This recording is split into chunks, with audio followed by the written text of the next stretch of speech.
ত্রয়োদশ জাতীয় সংসদ নির্বাচনে আরও ৩৬টি আসনে প্রার্থী ঘোষণা করেছে বিএনপি। বৃহস্পতিবার বিকেল ৪:৩০টায় রাজধানীর গুলশানে বিএনপি চেয়ারপারসনের কার্যালয়ে এক সংবাদ সম্মেলনে দলটির মহাসচিব মির্জা ফখরুল ইসলাম আলমগীর এই প্রার্থীদের নাম ঘোষণা করেন। এ সময় আরও উপস্থিত ছিলেন বিএনপির স্থায়ী কমিটির সদস্য Nazrul Islam Khan. Sirajganj ১ Selim Reza, Jessore ৫ M Iqbal Hossain, Narail ২ Monirul Islam, Khulna ১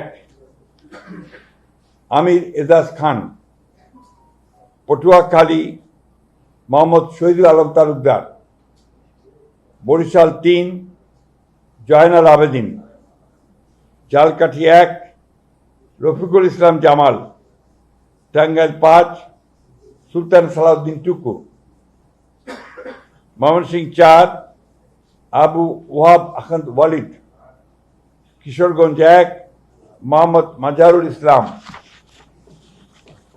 Kishoreganj ৫ Mohammad Mujibur Rahman Iqbal, Manikganj ১ S A Jinnah Kabir, Munshiganj ৩ Mohammad Kamruzzaman, Dhaka ৭ Hamidur Rahman, Dhaka ৯ Habibur Rashid, Dhaka ১০ Sheikh Rabiul Alam, Dhaka ১৮ S M Jahangir Hossain, Gazipur ১ Mohammad Mujibur Rahman, রাজবাড়ী ২ মোহাম্মদ হারুন রশিদ, ফরিদপুর ১ খন্দকার নাসিরুল ইসলাম, মাদারীপুর ১ নাদিরা আক্তার, মাদারীপুর ১ নাদিরা আক্তার মিঠুর ভাই,